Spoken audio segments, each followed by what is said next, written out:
بندوں کو کس نے پیدا کیا؟ اللہ نے. تو اللہ تعالیٰ ہر وقت سننے کے لیے تیار ہے. یہ بھی نہیں کہ اللہ تعالیٰ کسی وقت ہو سکتا ہے آرام کر رہا ہو یا رابطہ اس وقت کرنا مناسب نہیں ہے. اللہ نے آیت الکرسی میں فرما دیا لا تاخذہ سنۃ ولا نوم، کہ اللہ تعالیٰ کو نہ اونگ آتی ہے نہ نیند آتی ہے. نیند بھی نہیں آتی. نیند جیسا لمبا سونا اس کو کہتے ہیں نیند، اور ایک جھٹکے سے لینا اس کو کہتے ہیں اونگ. اونگ اللہ تعالیٰ کو نہ اونگ آتی ہے نہ نیند آتی ہے. اب ایک مسئلہ ہے، ہو سکتا ہے کہ اللہ تعالیٰ کو تھکاوٹ ہو جائے، اس وقت رابطہ کرنا مناسب نہ ہو. اللہ تعالیٰ نے یہ بات بھی آیت الکرسی کے اندر بتا دی ہے کہ میں زمین و آسمان کے نظام چلانے سے نہیں تھکتا. اللہ تھکنے سے پاک ہے. چونکہ اللہ تھک جائے تو اپنی مخلوق سے غافل ہو جائے تو مخلوق کی حاجت روائی کون کرے گا؟ مشکل کشائی کون کرے گا؟ نظام کو کون چلائے گا؟ اور پھر اللہ ہے بھی ایک. اللہ فرماتا ہے 17ویں سپارے میں اگر اللہ تعالیٰ دو ہوتے تو زمین و آسمان کا نظام درم برم ہو جاتا. ایک کہتا میں سورج کو مشرق سے نکالوں گا اور ایک کہتا میں مغرب سے نکالوں گا. اللہ ایک ہے، ایک ہے، واحد ہے، وحدہ لا شریک ہے. تو وہ اللہ، اور اس سے رابطہ کرنا اتنا آسان. سبحان اللہ. مسجد میں رابطہ کریں، گھر میں رابطہ کریں، دل میں رابطہ کریں، بول کے رابطہ کریں، خاموش زبان سے رابطہ کریں، دل میں ارادہ کر کے اللہ کا تصور بنا کے رابطہ کریں، جب چاہے رابطہ کریں، دن کو رابطہ کریں، رات کو رابطہ کریں، جس وقت آپ کو چاہے. پھر اللہ تعالیٰ کوئی مصروف تو نہیں یار اس وقت.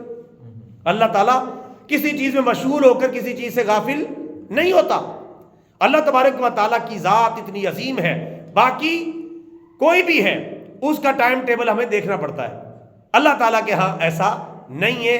جب بھی موقع ملے اللہ تعالیٰ سے رابطہ کریں اور اللہ کی بارگاہ میں وہ کام رکھ دے.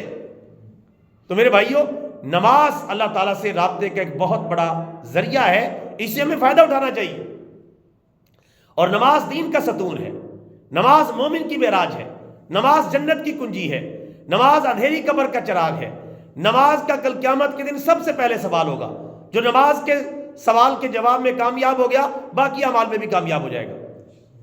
اور نماز ایسی چیز ہے جس کے بارے میں پیارے آقا صلی اللہ علیہ وسلم نے فرمایا کہ جس نے نماز کو قائم کیا اس نے دین کو قائم کیا، اور جس نے نماز کو قائم نہیں کیا اس نے دین کی عمارت کو گرا دیا ہے. اپنے دین کی عمارت اس نے گرا دی ہے.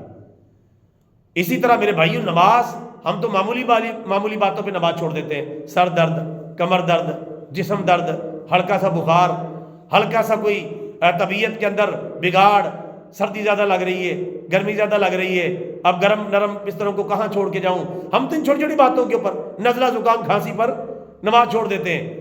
اور نماز کا حکم کیا ہے شریعت میں؟ اگر کوئی بندہ کھڑے ہو کے نماز نہیں پڑھ سکتا تو بیٹھ کے نماز پڑھے، بیٹھ کے نماز نہیں پڑھ سکتا تو لیٹ کے نماز پڑھے، لیٹ کے نماز نہیں پڑھ سکتا تو اشارے کے ساتھ نماز پڑھے.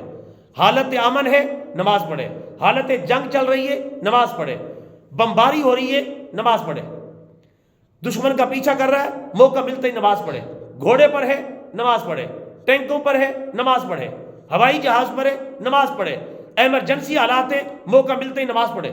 اپنے اللہ سے رابطہ نہیں چھوڑنا، کیونکہ اسی کے پاس جانا ہے. اس کو بھول جائیں گے تو سارا معاملہ گڑبڑ ہو جائے گا. حتیٰ کہ اسلامی اور غیر اسلامی فوجیں گتھم گتھاؤں لڑائی ہو رہی ہے، گولیاں برس رہی ہیں، کنکریٹ بمباری ہو رہی ہے. اس دوران بھی کوئی موقع تلاش کرنا ہے کہ میں کہیں نہ کہیں نماز پڑھ لوں. کچھ مسلمان مجاہدین آگے چلے جائیں، کچھ دائیں بائیں ہٹ کے نماز پڑھ لیں. پھر قرآن پاک میں بتایا گیا ہے اگر بہت بڑی فوج ہے مسلمانوں کی تو آدھی فوج الگ ہو جائے، وہ نماز پڑھے، باقی لوگ جو ہے دشمن کو مشغول رکھیں. اور جیسے ہی وہ نماز پڑھ کے آ جائے وہ دشمن کو مشغول رکھے گی اور یہ نماز پڑھنے کے لیے چلی جائے گی. 5ویں سپارے میں لکھا ہوا ہے. ایسے حالات میں نماز چھوڑنا جائز نہیں. تو یہ نزلہ زکام کھانسی میں مصروف ہوں، آج کل تو اللہ معاف فرمائے اس بات پہ نماز چھوڑ دے، ذرا مصروف یار بیزی ہے، پھر شروع کروں گا کل سے، اگلے ہفتے سے تھوڑا سا مصروف ہوں، میں نے کہیں جانا ہے، جلدی ہے، ایمرجنسی سی ہے. کون سی ایسی ایمرجنسی ہے جو قبر میں جانے سے زیادہ بہتر ہے؟ وہ بھائی قبر میں نہیں جانا، قبر میں نہیں جانا، اللہ کو منہ نہیں دکھانا، اللہ کی بارگاہ میں حساب کتاب نہیں دینا. قبر میں منو مٹی کے نیچے دبنے سے بڑی کون سی ایمرجنسی ہے دنیا میں؟ بتاؤ کون سی ایمرجنسی ہے؟ کوئی ایمرجنسی نہیں، ہم نے خود بنائی ہوئی ہے. لہذا میرے بھائیوں، نماز یہ عبادات میں سب سے بڑی عبادت ہے. اسلام میں اسی بڑی کوئی عبادت نہیں ہے. پہلی تو وہ ہے کہ ہم کلمہ طیبہ پڑھ لیں. جب کلمہ پڑھ لیا، سب سے بڑی عبادت اسلام میں نماز ہے. روزہ، حج، زکوٰۃ بھی بعد میں ہے، سب سے پہلے نماز ہے. پورے دین کے اندر جتنی بھی عبادات ہیں سب سے پہلے نماز ہے. کوئی نفلی عبادت جتنی مرضی اس کی فضیلت ہو، لیکن فرض نماز سب سے پہلے. اللہ تعالیٰ سے دعا ہے اللہ تعالیٰ ان عبادات کے ذریعے ہمیں آخرت کی تیاری کرنے کی توفیق عطا فرمائے، اور اپنی ذات کے ذریعے ان نمازوں کے ذریعے ہمیں رابطے میں رہنے کی توفیق عطا فرمائے. رابطے میں رہیں گے تو بات بنے گی. رابطہ ہی کٹ گیا. ایک ٹہنی ہے درخت سے ٹوٹ کے گر گئی ہے، اب وہ کہے میں کبھی نہ کبھی سبز ہو جاؤں گی. ہو جائے گی؟ کبھی بھی سبز نہیں ہوگی. وہی ٹہنی سبز ہو سکتی ہے جو درخت سے تھوڑی بہت جڑی ہو، تو وہ کبھی نہ کبھی ہو سکتا ہے کہ سبز ہو جائے، دوبارہ پھوٹ پڑے. پیوستہ رہے شجر سے، امید بہار رکھ. درخت سے جڑی رہے گی تو بہار کی امید ہے، کبھی بہار آ سکتی ہے. علیحدہ ٹوٹ کے گر جائے تو اس میں بہار نہیں آ سکتی.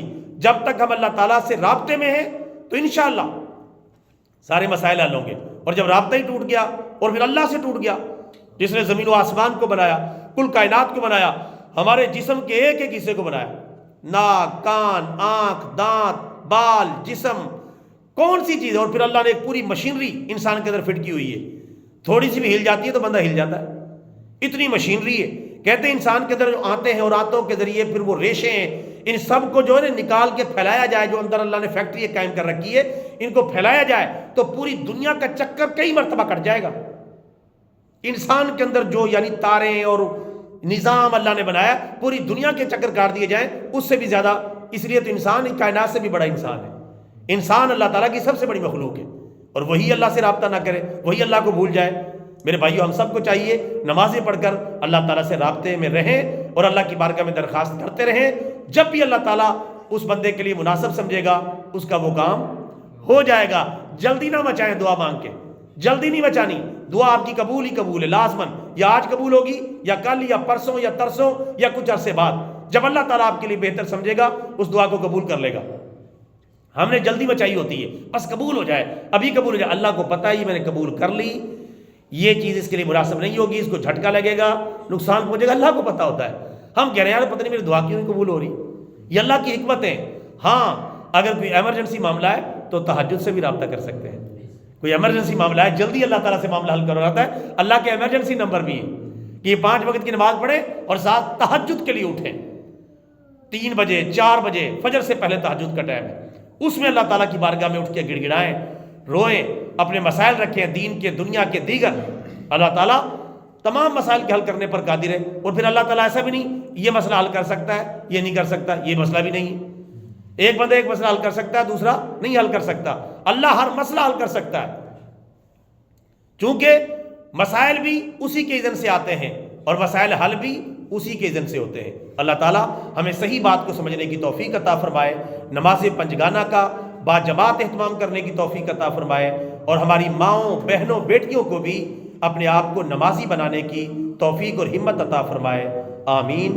وما علینا الا البلاغ المبین.